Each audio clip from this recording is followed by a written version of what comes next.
जनशलाकया चक्षु બધા Mike mute કરી દે. માલવિકાબેન. જય શ્રી કૃષ્ણ ભાઈ.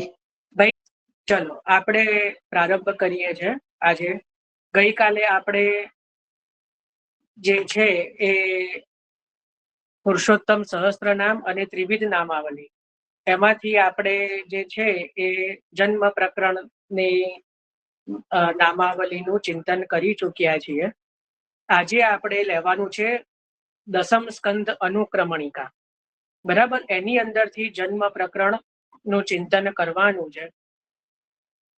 શ્રી મહાપ્રભુજીએ શ્રીમદ ભાગવતજી ઉપર જે છે 3 ગ્રંથો લખ્યા છે. આપણે બહુ પહેલા સમજેલા, એમનું રેકોર્ડિંગ નહોતું શરૂઆતમાં.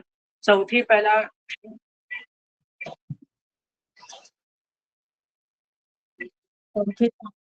પુરુષોત્તમ સહસ્ત્રનામ, એના પછી જે છે ત્રિવિધ નામાવલી, અને એના પછી છે દસમ સ્કંદ અનુક્રમણિકા. બરાબર, તો પુરુષોત્તમ સહસ્ત્રનામની અંદર જે છે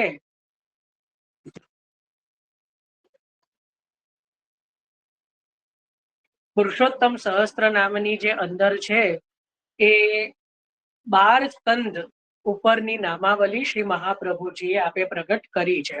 આખા શ્રીમદ ભાગવતજીની નામાવલી જે છે એ મહાપ્રભુજીએ આપે પ્રગટ કરી છે પુરુષોત્તમ સહસ્ત્રનામમાં. 1078 નામ આપશ્રીએ લખ્યા છે અને એની અંદર આખા શ્રીમદ ભાગવતજીની નામાવલી આપે પ્રગટ કરી છે. બરાબર, એના પછી ત્રિવિધ નામાવલી, એની અંદર આખા 10મા સ્કંધની નામાવલી આપે પ્રગટ કરી છે. 3 જે છે બાળ લીલા, પ્રૌઢ લીલા અને રાજલીલા, એ 3 નામાવલી રૂપે આખા 10મા સ્કંધની નામાવલી શ્રી મહાપ્રભુજીએ ત્રિવિધ નામાવલીની અંદર પ્રગટ કરી છે. બરાબર, એટલું આપણે અત્યાર સુધી સમજ્યા. આજે આપણે ત્રીજો ગ્રંથ લઈ રહ્યા છીએ જન્મ પ્રકરણને સમજવા માટે. એ છે દસમ સ્કંદ અનુક્રમણિકા. દસમ સ્કંદ અનુક્રમણિકા ગ્રંથ. હવે આ દસમ સ્કંદ અનુક્રમણિકા ગ્રંથ છે ને એટલો બધો પ્રચલિત ગ્રંથ નથી, ઘણાને ખબર હોતો નથી. મેં જે પીડીએફ આજે શેર કરી છે આપણા ગ્રુપની અંદર, આપણા સત્સંગ ગ્રુપમાં પાઠાવલી, એની અંદર એ ગ્રંથ છે દસમ સ્કંદ અનુક્રમણિકા. આ ગ્રંથ ઘણા બધા પુસ્તકોમાં હોતો નથી. જે સામાન્ય આપણે જે પાઠના પુસ્તક હોય છે એમાં આ ગ્રંથને સ્કીપ કરવામાં આવે છે. આ ગ્રંથ એટલો મળતો નથી, પણ મેં જે પીડીએફ મોકલી છે એની અંદર દસમ સ્કંદ અનુક્રમણિકા કરીને એક ગ્રંથ છે.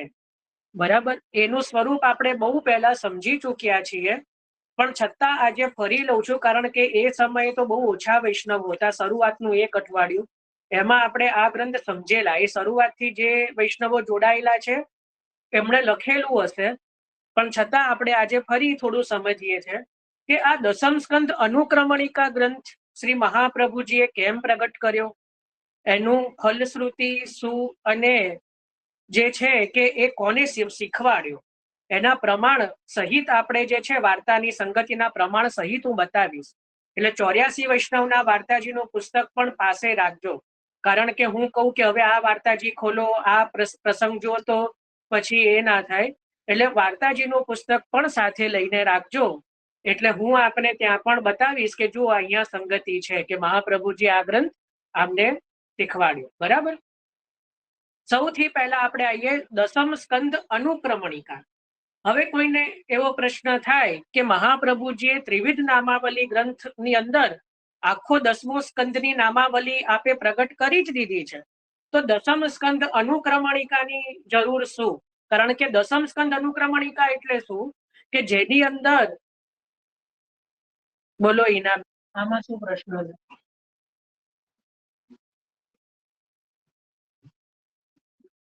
હિના રાઠોડ.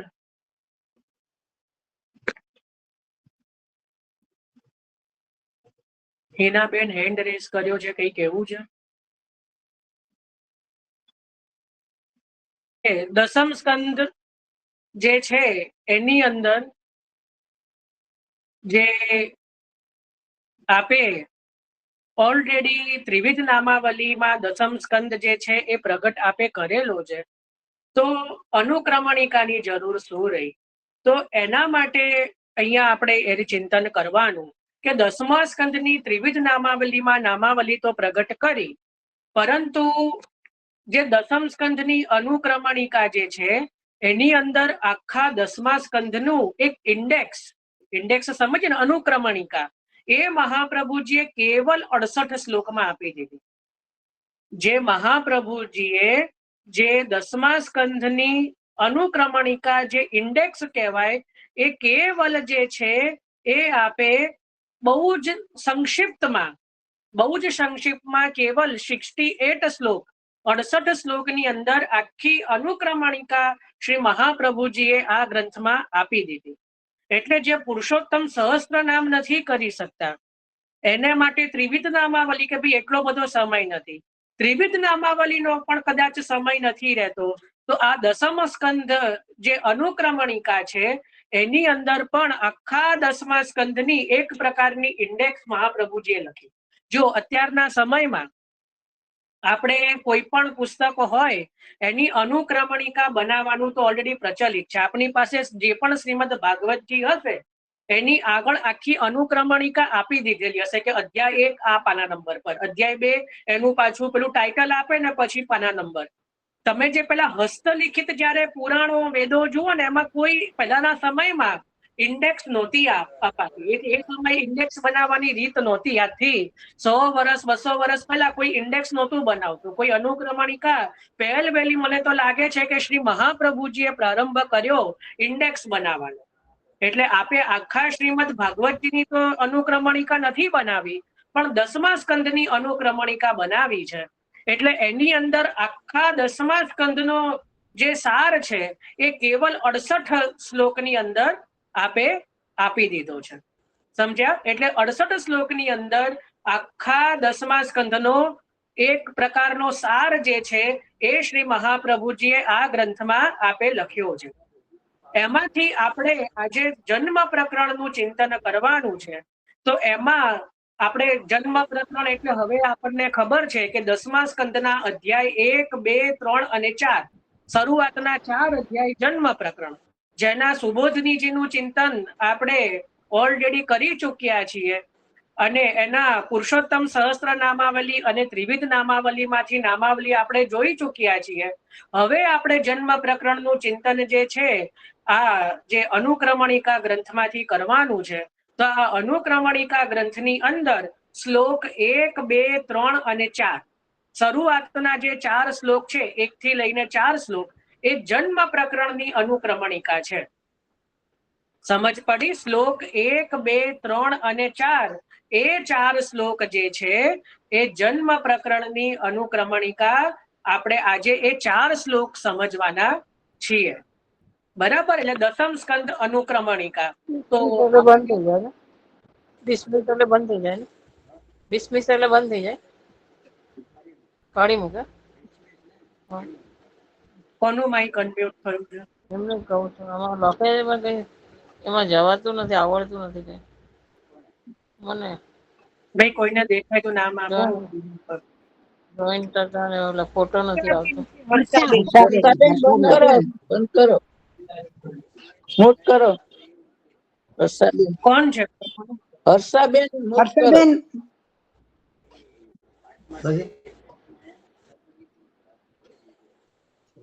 હર્ષાબેન જી હવે આપણે હતા કે ભાઈ હવે આપણે સમજ્યા કે દસમ સ્કંદ અનુક્રમણિકા નું સ્વરૂપ શું છે. બરાબર? મહાપ્રભુજીએ કેમ પ્રગટ કર્યું છે, અને એની અંદર 68 શ્લોક છે, અને એની અંદર જે શરૂઆતના 4 શ્લોક છે એ જન્મ પ્રકરણ અંતર્ગત છે. બરાબર? આટલું આપણે સમજ્યા. હવે આની ફલશ્રુતિ તો જયારે આપણે વૈષ્ણવના વાર્તાજીમાં જોઈશું ને એમાંથી જ આપણે સમજમાં આવી જશે કે આની ફલશ્રુતિ શું છે આ ગ્રંથની. પ્રભુના નામની આમ તો કોઈ ફલશ્રુતિ ન હોય, પણ છતાપી હરિરાયજીએ જ ફલશ્રુતિ બતાવી છે. શ્રી મહાપ્રભુજીએ કોઈ આની અલગથી ફલશ્રુતિ નથી બતાવી. પણ જયારે વાર્તાજી જોઈશું ને આપણે, જે બતાવું છું હું સંગતિ, તો એની અંદર હરિરાયજી આપશ્રી લખી રહ્યા છે. તો સૌથી પહેલા શ્રી મહાપ્રભુજીએ આપણે જોઈએ કે આ જે ગ્રંથ છે એ કયા કયા વૈષ્ણવોને શીખવાડ્યો. બરાબર. તો 2 વૈષ્ણવોને 84 વૈષ્ણવના વાર્તાજીમાંથી સમજાવ્યો છે. એમાં સૌથી પહેલા 84 વૈષ્ણવના વાર્તાજીમાંથી વાર્તા 81, વાર્તા 81 શ્રી સૂરદાસજી. શ્રી સૂરદાસજી એમની અંદર ક્યાં આવે છે કે મહાપ્રભુજીએ દસમ સ્કંદની અનુક્રમણિકા સમજાઈ. તો આપ એમનો જે વાર્તાજી ખોલો એની અંદર વાર્તા પ્રસંગ 1 જો કે બહુ જ મોટો છે એટલે હવે હું તમને નહીં સમજાઈ શકું કે ક્યાં છે, પણ એ વાર્તા પ્રસંગ 1 ની અંદર નમામિ હૃદયે સે કરીને એક શ્લોક આપેલો છે જે મંગલાચરણનો, એની ઉપરનો પેરેગ્રાફ. જેની પાસે ઇન્દોરનું પુસ્તક હોય એમાં પાના નંબર 435, 435, પાના નંબર 435 જો ઇન્દોરનું પુસ્તક જી હોય તો. બરાબર. બીજું હોય તો મને ના ખબર હોય.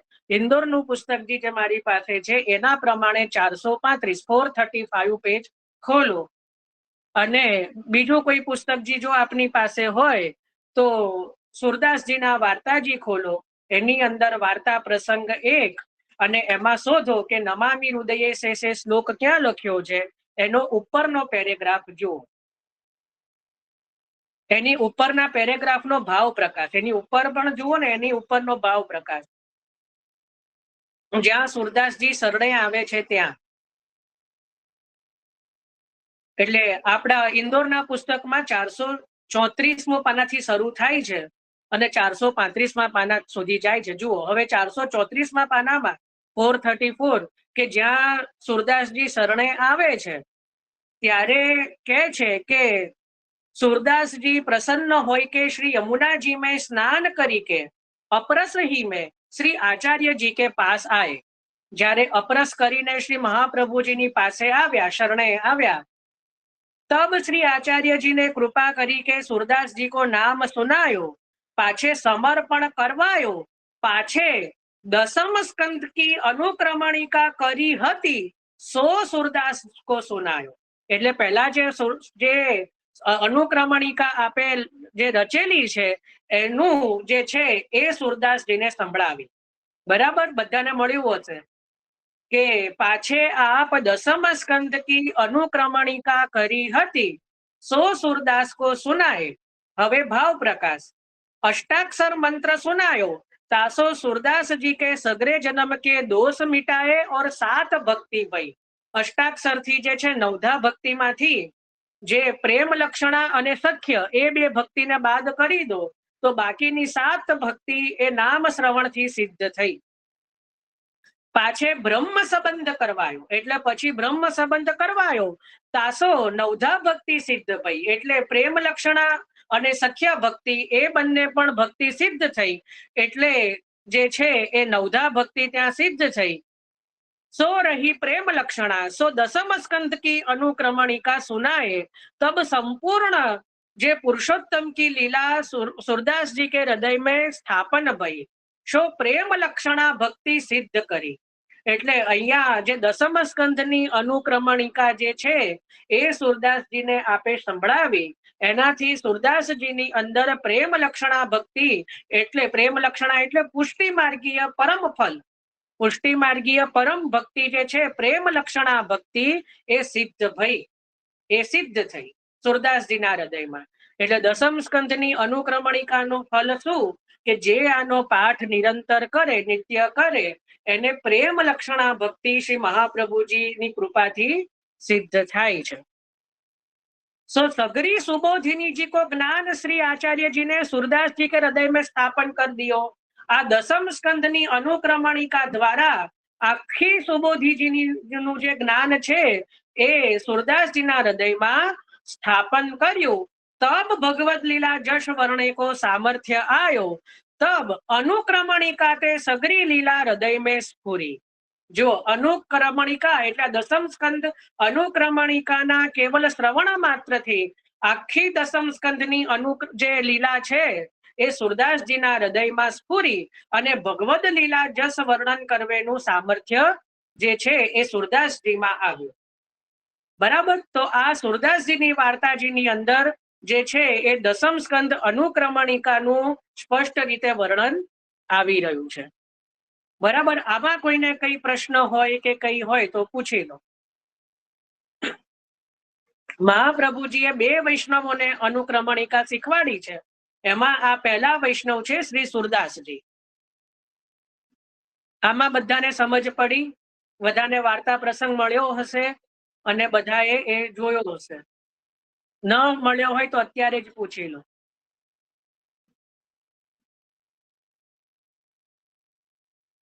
ચલો, સરસ. હવે 81માં વાર્તાજી સુરદાસજીની વાર્તાજી જોઈ કે જેમને શ્રી મહાપ્રભુજીએ દસમ સ્કંદ અનુક્રમણિકા આપે શીખવાડી. હવે બીજા વૈષ્ણવ કોણ છે કે જેમને દસમ સ્કંદની અનુક્રમણિકા શ્રી મહાપ્રભુજીએ શીખવાડી? એ છે વાર્તાજી 82માં વાર્તાજી શ્રી પરમાનંદ દાસજી. શ્રી પરમાનંદ દાસજી, એમના વાર્તાજીની અંદર પણ વાર્તા પ્રસંગ એક જ લેવાનો છે, પણ એ બહુ જ મોટો છે. એની અંદર જે છે આપણે ઇન્દોરના પુસ્તકમાં પાના નંબર 484 પાના નંબર 484. અને જેમની પાસે બીજું પુસ્તક હોય એ વાર્તાજી પરમાનંદ દાસજીની કાઢો. સુરદાસજીના પછીની જ વાર્તા પરમાનંદ દાસજી, સુરદાસજીના પછીની જ વાર્તા પરમાનંદ દાસજી. એમની અંદર એ જ્યાં શરણે આવે છે, કારણ કે હવે એ હું નહીં બતાવી શકું, બહુ જ મોટો પ્રસંગ છે. હવે એમાં આપને શોધવું જ પડશે. જ્યાં એ શરણે આવે છે ત્યાં આ પ્રસંગ આવશે. એમના અંદર 484મું પાનું જો ઇન્દોરનું પુસ્તકજી હોય તો, ઇન્દોરનું પુસ્તકજી હોય 84 વૈષ્ણવના વાર્તાજીનું, એમાં 484મું પાનું. એની અંદર જે છે કે પરમાનંદ દાસ શ્રી आचार्यजी को साष्टांग दंडवत करी के बैठे, पाछे श्री आचार्यजी आपू भीतर पधारी भोग सराय के परमानंद दास जी को बुलाए के श्री नवनीत प्रिया जी के सन्निधान कृपा करी के नाम सुनायो, पाछे ब्रह्म संबंध करवायो, पाछे श्री भागवत दसम स्कंद की अनुक्रमणिका सुनाय. लख्યું છે કે નહીં?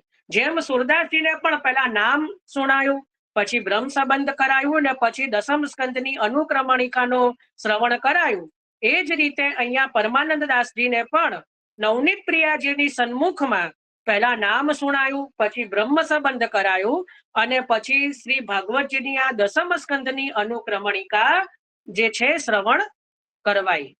બરાબર. તો આ રીતે હવે એના ભાવ પ્રકાશમાં જોવાનું છે. એમાં તો બહુ જબરજસ્ત હરિરાયજી લખી રહ્યા છે. આખો ભાવ પ્રકાશ નથી લેવાનો.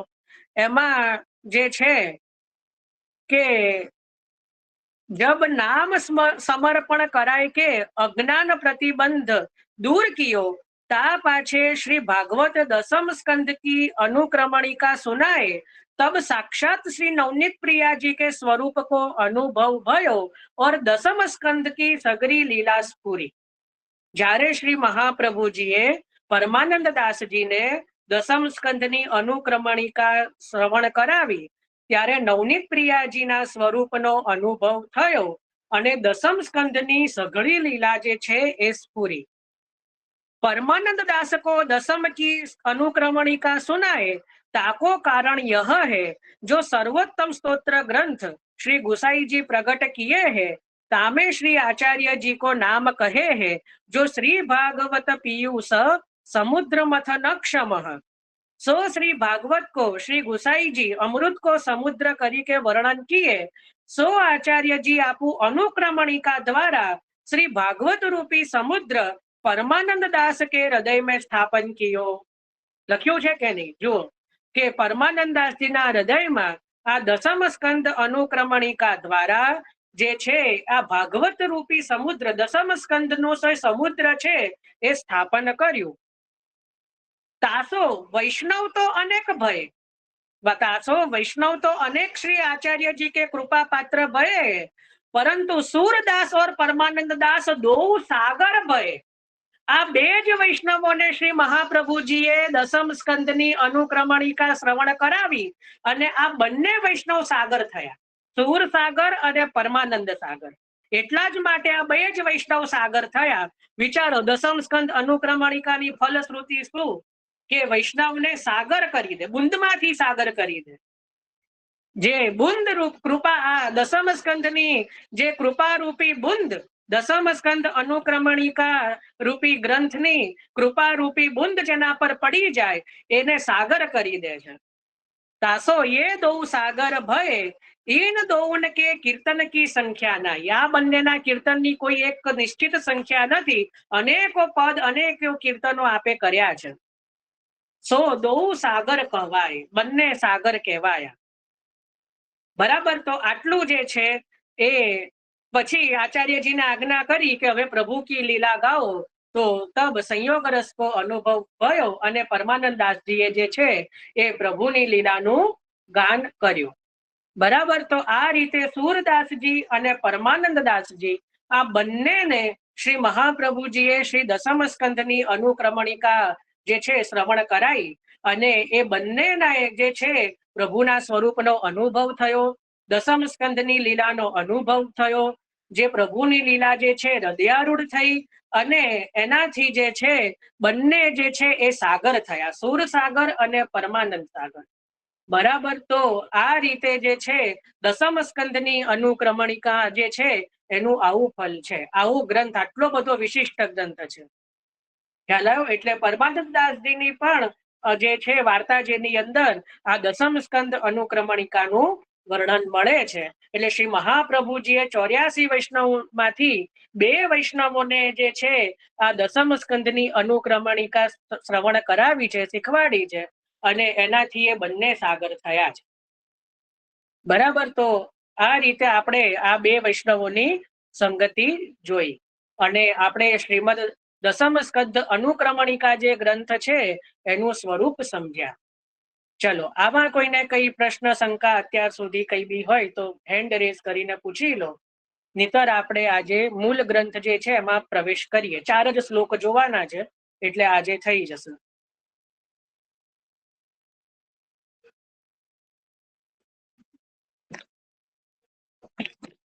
કોઈને પ્રશ્ન હોય, ન સમજાયું હોય ક્યાંક તો પૂછી લો.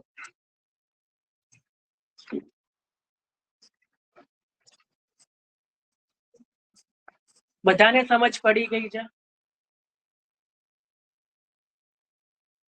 સારું. ચલો, તો હવે દસમા સ્કંદની અનુક્રમણિકા ખોલો. જેની પાસે ગ્રંથ હોય એ તો બરાબર છે, ન હોય તો આજે આપણે ગ્રુપમાં પીડીએફ ઓલરેડી શેર કરેલી છે પાઠાવલી, એને ખોલવાનો થોડો શ્રમ કરો તો આપણને દસમ સ્કંદ અનુક્રમણિકા ગ્રંથ મળી જશે.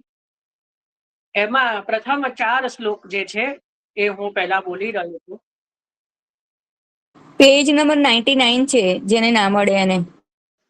100મું પાનું છે, 99 100માં પાનાથી શરૂ થાય છે.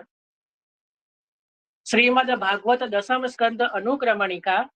રાજ પ્રશ્નો હરે જન્મ કારણમ ભૂમિ સાંત્વનમ કંશ બોધન ષટ પુત્ર વધ કંશ ભયમ નૃષુ માયા જ્ઞાપન દેવાદિ સ્તુતિ કૃષ્ણ સમુદ્ભવ વર્ણનમ કૃષ્ણ રૂપસ્ય વસુદેવસ્ય સંસ્તુતિ દેવક્યાદિ પુરાકૃત્ય કથનમ જગદીશિતુ ગોકુલે નયનમ કન્યા મારણે તદ્ભાષણમ સાંત્વનમ વસુદેવસ્ય મોચનમ ભાર્યયા સહ કંસ દૂર્મૈત્ર દૈત્યેષુ સાધુ બાલ ઉપદ્રવઃ.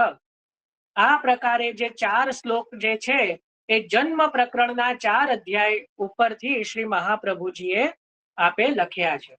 બરાબર. એટલે એક રીતે આજે એકદમ સંક્ષિપ્તમાં આજે જન્મ પ્રકરણ જે છે એનું ચિંતન થઈ જશે અનુક્રમણિકા રૂપે અને એ જ રીતે આપણે એક રીતે આજે જે છે જન્મ પ્રકરણ જે છે વિરામ થશે. બરાબર. એટલે હવે જુઓ, જન્મ પ્રકરણની અંદર પહેલો જ શ્લોક જે છે દસમ સ્કંદ અનુક્રમણિકાનો, રાજ પ્રશ્નો હરે જન્મ કારણમ ભૂમિ સાંત્વનમ કંશ બોધન ષટપુત્ર વધ કંસ ભયમ નૃષુ. આ જે શ્લોક છે એ દસમ સ્કંદ અધ્યાય 1 નો શ્લોક છે. દસમ સ્કંદ અધ્યાય 1 ની જે લીલા આની અંદર વર્ણન કરી છે એમાં સૌથી પહેલા શું કીધું? રાજ પ્રશ્ન. યાદ કરો, આપણે મકર સંક્રાંતિ ઉત્તરાયણના દિવસે સૌથી પહેલા દસમ સ્કંદ પ્રથમ અધ્યાય પ્રારંભ કરેલો. એમાં આ જે છે પરીક્ષિતના પ્રશ્નો એ સમય લીધા હતા. બરાબર? તો બધાને એવું થયું કે હા, એક સાથે આટલા બધા શ્લોક લઈ લીધા, તો કારીકાજીને નહીં લઉં આમ તેમ, કારણ કે પહેલો જ દિવસ હતો આપણો દસમ સ્કંદનો. તો સૌથી પહેલું જે આવે છે, શરૂઆત ક્યાંથી થાય છે? દસમા સ્કંદના પ્રથમ અધ્યાયની, કે રાજ પ્રશ્નો. એટલે પરીક્ષિત જે છે એ પ્રશ્ન કરે છે સુખદેવજીને. આપણે હંમેશા સામે ચાલીને કોઈને પ્રભુ વિષયક કઈ ઉપદેશ ન કરવો જોઈએ. કોઈ પ્રશ્ન કરે તો એના અનુસંધાનથી લીલાઓનું પ્રાગટ્ય થાય. એટલે જે પરીક્ષિત રાજાએ બહુ બધા પ્રશ્ન સુખદેવજીને પ્રભુના લીલા સંબંધી કર્યા, એટલે પછી સુખદેવજી કથા કહેવા પ્રેરાયા દસમા સ્કંદની. તો સૌથી પહેલો જે આવે છે રાજ પ્રશ્નો. એટલે રાજા એટલે પરીક્ષિત રાજા એ સુખદેવજીને પ્રશ્ન કર્યા પ્રથમ અધ્યાય. એની અંદર એના પછી શું થયું? રાજ પ્રશ્નો. એના પછી હરે જન્મ કારણ, એટલે જે ભગવાનના જન્મનું કારણ સુખદેવજીએ નિરૂપણ કર્યું કે ભગવાને કેમ આ ભૂમિ ઉપર કૃષ્ણ અવતાર લેવા માટે આપનું શું પ્રયોજન છે, કે શું પ્રયોજન એ સમય હતું, એનું સુખદેવજીએ વર્ણન કરવાનો પ્રારંભ કર્યો. એના પછી ભૂમિ સાંત્વનમ. શું લખ્યું છે મહાપ્રભુજીએ? ભૂમિ સાંત્વનમ. એટલે જે ગાય જે છે, જે પૃથ્વી જે છે, ભૂમિ, એ ગાયનું સ્વરૂપ ધારણ કરીને બ્રહ્માજી પાસે ગયા. અને બ્રહ્માજી બધા ક્ષીરસાગરમાં જે પ્રભુ પાસે ગયા, સ્તુતિ કરી પુરુષ સૂક્તથી, અને ભગવાને ત્યાં સાંત્વના આપી. બરાબર? એ બધું જે વર્ણન છે એ ભૂમિ સાંત્વનમમાં આવી ગયું. અને ભૂમિને સાંત્વના મળી કે જે મારો ભાર જે છે એ પ્રભુ અવતાર લઈને અવશ્ય હરશે. એટલે રાજ પ્રશ્નો હરે જન્મ કારણમ ભૂમિ સાંત્વનમ. એના પછી શું છે? કંસ બોધન ષટપુત્ર વધ. એટલે કંસ બોધન એટલે કંસને જે આકાશવાણી થઈ એવું બોધન થયું પહેલા જ અધ્યાયની અંદર, કે જે વસુદેવ દેવકીજીના વિવાહ થયા, કંસ જે રથ ખેંચી રહ્યો હતો દેવકીજીનો, અને એમાં આકાશવાણી થઈને કંસને બોધન કરાયું કે આ જ દેવકીનો 8મો પુત્ર તારો કાળ બનશે, એટલે કંસ બોધન. એના પછી ષટપુત્ર વધ, એટલે ષટ એટલે છ પુત્રોનો પછી કંસે જે રીતે વધ કર્યો. અને કંસ ભયહન ઋષુ, એટલે કંસના અત્યાચારથી જે ભયનું વાતાવરણ સમગ્ર ભૂમિ પર વ્યાપી ગયું, કે યાદવ કુળમાં વ્યાપી ગયું, એટલાનું વર્ણન જે છે પ્રથમ અધ્યાયમાં કરવામાં આવ્યું છે. બરાબર? તો એક જ શ્લોક બોલીએ, રાજ પ્રશ્નો હરે જન્મ કારણમ ભૂમિ સાંત્વનમ કંશ બોધન ષટપુત્ર વધ કંશ ભયમ નૃષુ. તો આટલો એક શ્લોક બોલીએ એટલે આખો પહેલો અધ્યાય દસમા સ્કંદનો આવી ગયો. વિચારો મહાપ્રભુજી કેટલા કૃપાળુ છે. તો આ દસમ સ્કંદનો પહેલો અધ્યાય આની અંદર આટલામાં પહેલા શ્લોકમાં આવી ગયો. આમાં કોઈને કઈ પ્રશ્ન શંકા કઈ બી હોય તો પૂછી લો, નહીતર બીજા શ્લોકમાં પ્રવેશ કરીએ.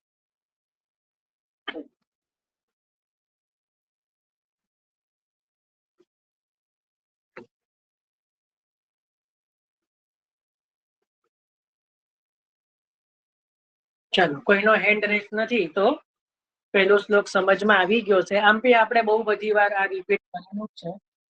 બોલો પારુલબેન.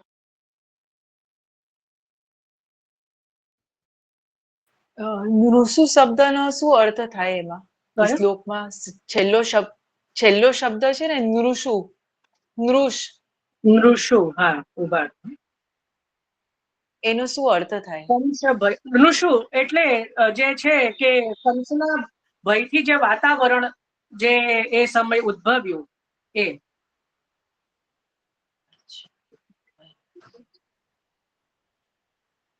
ચલો, હવે બીજો શ્લોક છે. માયા જ્ઞાપન દેવાદિ સ્તુત કૃષ્ણ સમુદ્ભવ વર્ણનમ કૃષ્ણ રૂપસ્ય વસુદેવસ્ય સંસ્તુતિ.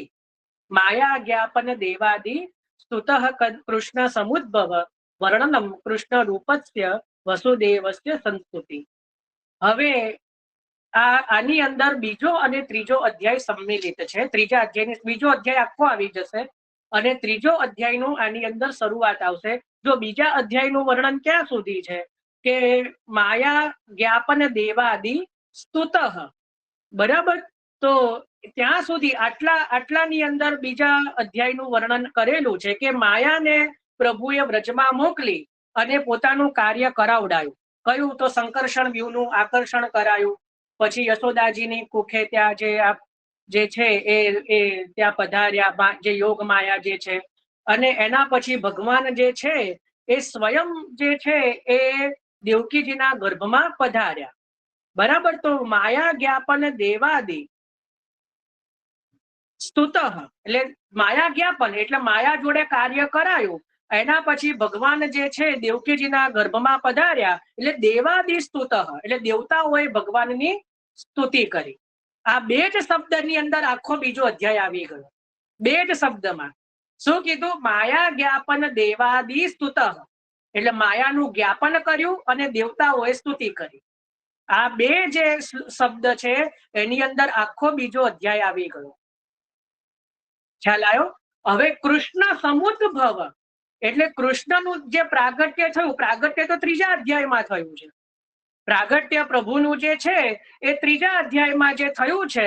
તો કૃષ્ણ સમુદ્ભવ એટલે ભગવાનનું પ્રાગટ્ય થવું અને વર્ણનમ કૃષ્ણ રૂપસ્ય એટલે ભગવાનનું જે સ્વરૂપનું પ્રાગટ્ય થયું. 12 જે આપણે કાલે પણ જોયું હતું કે 12 વિશેષણો જે બતાયા. તો વર્ણનમ કૃષ્ણ રૂપસ્ય એટલે કૃષ્ણના સ્વરૂપનું વર્ણન કરવું અને એના પછી વસુદેવસ્ય સંસ્તુતિ એટલે વસુદેવજીએ જે સ્તુતિ કરી.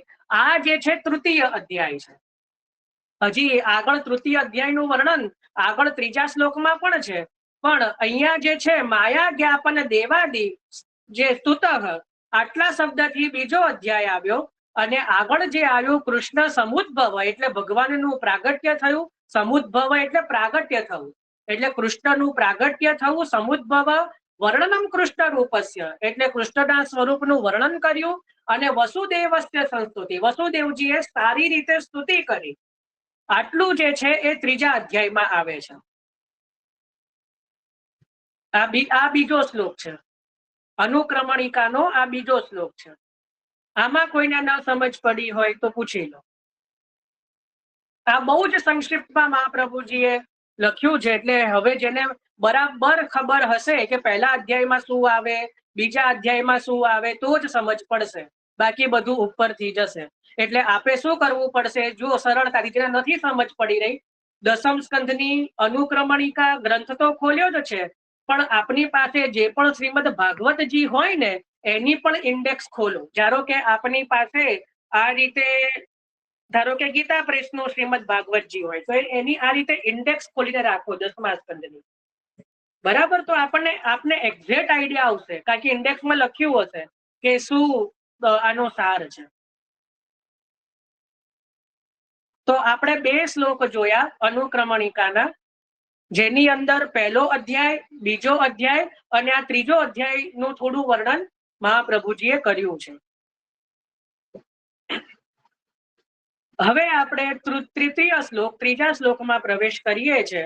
ત્રીજા શ્લોકમાં છે દેવક્યાદિ પુરાકૃત્ય કથનમ જગદીશિતુ ગોકુલે નયનમ કન્યા મારણે તદ્ભાષણમ. એટલે હવે દેવક્યાદિ પુરા એટલે દેવકીજી અને વસુદેવજીને ભગવાને એમના પૂર્વ જન્મની કથા કહી ને ભગવાને કે એમના પૂર્વ જન્મની કથનમ જે છે શબ્દ કૃત્ય કથનમ કે તમે પૂર્વજન્મમાં કયા કાર્ય કરેલા, કેવું તપ કરેલું અને હું તમારે ત્યાં કઈ કઈ રીતે પ્રગટ થયો. તો એ પણ ભગવાને તૃતીય અધ્યાયમાં વસુદેવ અને દેવકીજીને કહ્યું. એટલે દેવક્યાદિ પુરાકૃત્ય કથનમ જગદીશિતુ ગોકુલે નયનમ એટલે હવે પ્રભુ ગોકુલમાં જે પધાર્યા, બરાબર, ગોકુલમાં પધાર્યા. આટલે સુધી ત્રીજો અધ્યાય છે. આટલે સુધી ત્રીજો અધ્યાય જે બીજા શ્લોકથી પ્રારંભ થયેલો ત્રીજો અધ્યાય. ક્યાંથી? કૃષ્ણ સમુદ્ભવ વર્ણનમ કૃષ્ણ રૂપસ્ય વસુદેવસ્ય સંસ્તુતિ. એના પછી દેવક્યાદિ પુરાકૃત્ય કથનમ જગદીશિતુ ગોકુલે નયનમ. આટલે સુધી ત્રીજા અધ્યાયનું વર્ણન આવ્યું કે પ્રભુ ગોકુલે નયનમ એટલે ગોકુલ તરફ પધાર્યા, ગોકુલમાં પધાર્યા. આ ત્રીજો અધ્યાય છે. અને એના પછી આવ્યું કન્યા મારણે તદ ભાષણમ, એટલે જ્યારે કંસે કન્યાને મારવાનો પ્રયત્ન કર્યો ત્યારે યોગ માયાએ એમની સાથે વાત કરી. આ ચોથો અધ્યાય છે. ચોથા અધ્યાયની લીલા છે. અને એના પછી સાંત્વનમ વસુદેવસ્ય મોચનમ ભાર્યયા સહ કંસમ મિત્ર દૈત્યેષુ સાધુ બાલ ઉપદ્રવ. આ જે ચોથો શ્લોક છે એની અંદર પણ ચોથો અધ્યાય છે. બરાબર. એટલે શું કીધું? કન્યા મારણમ, જ્યારે કન્યાને મારવા માટે જ્યારે કંસે પ્રયત્ન કર્યો ત્યારે યોગ માયાએ જે કંસને કીધું કે મૂર્ખ, તું મને શું મારવાનો? તને મારનાર તો બીજી જગ્યાએ જન્મી ચૂક્યો છે. એ જે વાર્તાલાપ કર્યો, ભાષણમ એટલે વાર્તાલાપ કરવો, તો એ જે વાર્તાલાપ થયો અને એનાથી પછી સાંત્વનમ વસુદેવસ્ય એટલે વસુદેવજી અને દેવકીજીને જે કંસે માફી માંગી, એમને કારાગૃહમાંથી મુક્ત કર્યા.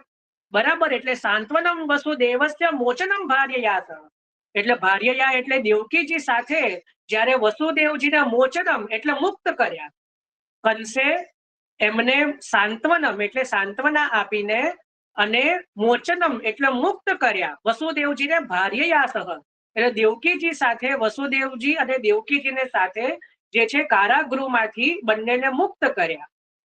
અને પોતાના કંસ જે પોતાના દુષ્ટ મિત્રો જે છે દૈત્યો જોડે મંત્રણા કરી કંસે કે હવે મારે શું કરવું જોઈએ. અને સાધુ બાલ ઉપદ્રવ એટલે સાધુ અને જે 10 વર્ષ સુધીના જે બાળકો હોય અને 10 દિવસ સુધીના જે બાળકો હોય એને મારવાની આજ્ઞા આપી કંસે. અને પછી વ્રજની અંદર જે ઉપદ્રવ પ્રારંભ કર્યો. આટલું જે વર્ણન આવ્યું આ ચોથા અધ્યાયની લીલા છે. બરાબર. તો આ રીતે 4 શ્લોકની અંદર શ્રી મહાપ્રભુજીએ 4 અધ્યાયની લીલાઓનું વર્ણન કર્યું, જેને જન્મ પ્રકરણ કહેવામાં આવે છે. બરાબર. 5મા શ્લોકથી તામસ પ્રકરણનું ચાલુ થાય છે. તામસ પ્રકરણની લીલા પ્રારંભ થાય છે. એ તો જ્યારે આપણે જોઈશું તામસ પ્રકરણ ત્યારે ચિંતન કરીશું. આજે આપણે આ 4 શ્લોકોનું ચિંતન કર્યું, જેની અંદર જન્મ પ્રકરણની લીલાનું વર્ણન આપણે બહુ જ સંક્ષિપ્તમાં થઈ ગયું. જેને સમજમાં આવી, જે પહેલેથી સત્સંગમાં હશે અને જેને થોડું ઘણું નોટ લખી હશે, જેને થોડી ઘણી સમજ પડી હશે એને જ આ સમજ પડશે, બાકી આ નહીં ખબર પડે. જે થોડા હમણાં જોડાયા હોય કે જેને શ્રીમદ ભાગવતજી વિશે સમજ જ ન હોય તો એને અઘરું જ પડશે. પણ જો આપણે થોડો ઘણો પણ શ્રીમદ ભાગવતજી દસમ સ્કંદનો આઈડિયા હશે, આપણા સત્સંગમાં હશો ક્યાં તો વિડીયો જોયેલા હશે, તો આપણે થોડું સરળતાથી સમજાઈ જશે. તો આ આપણે આજે દસમ સ્કંદ અનુક્રમણિકામાંથી પણ શ્રી મહાપ્રભુજીની પરમ કૃપાથી જન્મ પ્રકરણનું ચિંતન જે છે એ વિરામ કર્યું.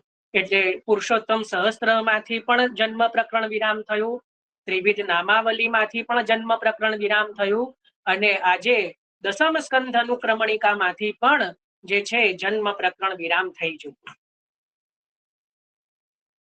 અને આ બહુ આનંદનો વિષય છે કે શ્રી મહાપ્રભુજી આવા સમયમાં પણ આપણી જોડે આટલી સુંદર રીતે જે છે એ આપણને આ પાન કરાવી રહ્યા છે. બાકી સમય બહુ દુષ્કર છે.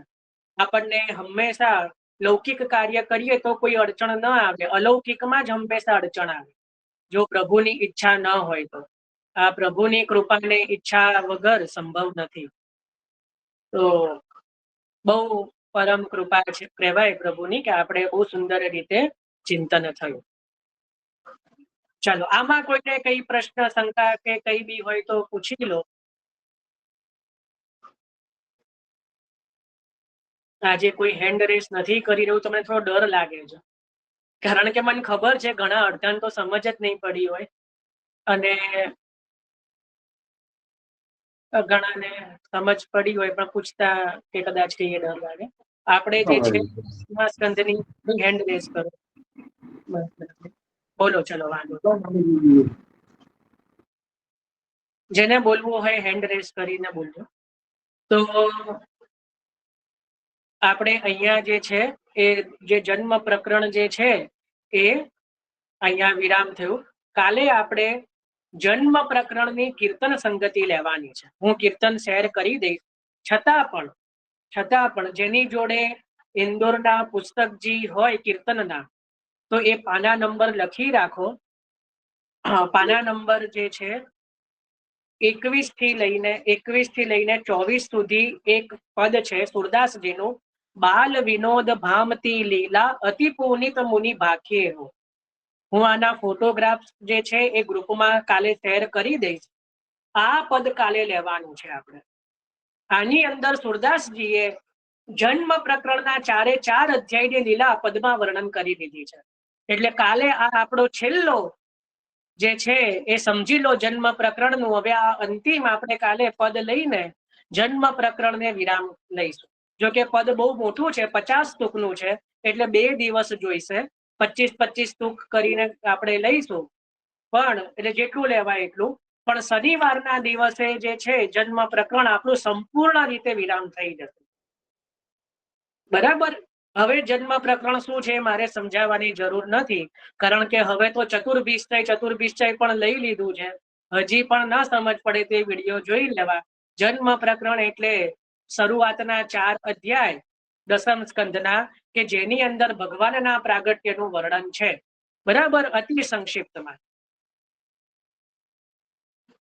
બરાબર. તો એનું જે છે એ આપણે ચિંતન કરી લીધું. તો 22 થી લઈને જે છે 24માં પાના નંબર સુધી આપ જોઈ લેજો, જેની પાસે પુસ્તકજી હોય. નહીતર હું તો શેર કરી જ દઈશ. એટલે બાલ વિનોદ ભામતી લીલા અતિ પુનિત મુનિ ભાખ્યે હો.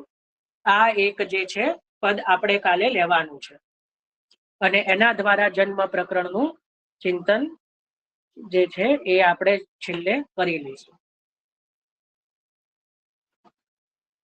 બોલો ભાવિકાબેન.